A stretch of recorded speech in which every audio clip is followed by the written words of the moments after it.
And how much of your wrestling mentality has contributed to your success in the space? I mean, I think when it comes down to it, all of it. Like there's something you cannot understand if you didn't grow up wrestling. From a work ethic perspective, from a get what you earn perspective, from just a willingness to I always think about it, I'm like, how crazy is it? Like the expectations we put on 14-year to 18-year-old boys. It's like a pretty I th I unwind a lot. I sit down at night and kind of just unpack things in my head. And, one of the things I've unpacked recently is like, oh, like probably much like you growing up in Jersey in the 90s, like my parents were never like, hey, son, how are you feeling? Right? Like, did your parents ever do that? They still don't. Exactly. Exactly. Like a little bit more these days. But it's funny. My wife and I do a monthly counseling session, right? No matter what's going on, like it's I think it's very valuable. Like I like to have a coach in every aspect of my life, and the relationship is one.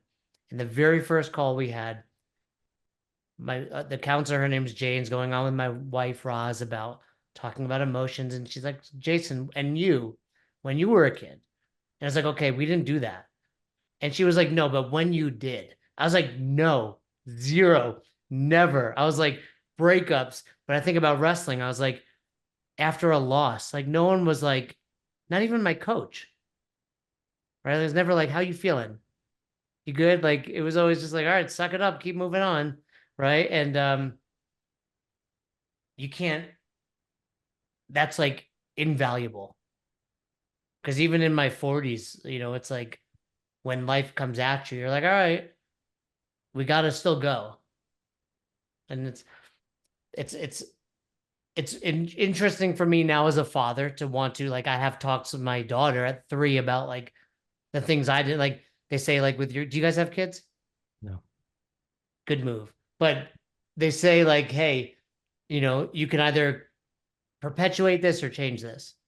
And for the record, I'm sure your parents, just like mine, were great parents. I always remember like they were trying their best too. Yeah. Right. It was just like they didn't get that either. Like that generation were like, don't be a baby. We didn't get this, right? But I think we see like there's value in some of this moving forward. If, you could take it to the extreme and be too soft too, for the record. Yeah. But yeah, no, I think growing up and wrestling is just like, again, like I said, like, oh, you can't eat for 16 hours. Like at 14 and 88 pounds, I wasn't eating for 2 days.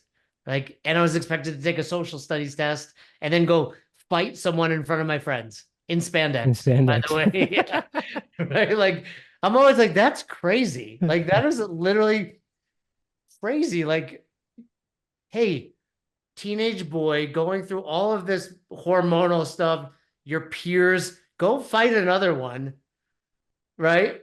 And by the way, do it almost naked, right? Like it was like it's so insane, but that the insanity is worth it. Oh, 'Cause look at us. I absolutely. mean, the three of us are who we are because of wrestling. Yeah. Hey, you talk about, our coaches just kind of like get up, get back to it or whatever. And that's kind of how I approach coaching. I got back into coaching wrestling 2 years ago. I still coach cross country Nice. and track. Um, but I had a kid who had a tough loss at the regional tournament, and his older brother was there. He had wrestled too, and I kind of just I talked to him how I would have wanted someone to talk to me in that situation. And when I got done, the brother was like, "Man, I wish you would have been my wrestling coach." Yeah. It's Because it's my coach it's just told me I sucked. I well, did it's like everything wrong. training. Yeah, it's like training and nutrition. It's and parenting, right? It's like if this is what you know, often this is what how you do it. And I think again, I'm not super connected, but you see people like Ben Askren and Cal Sanderson doing it the right way. And you know that's going to trickle down because Askren's producing all of these champions at that level. Cal Sanderson's obviously, and the at least from what I'm seeing, like the overarching theme is like train happy, right? Take rest days, enjoy it. So I think it, like anything, it trickles down to everybody else, and it'll get there. Yeah.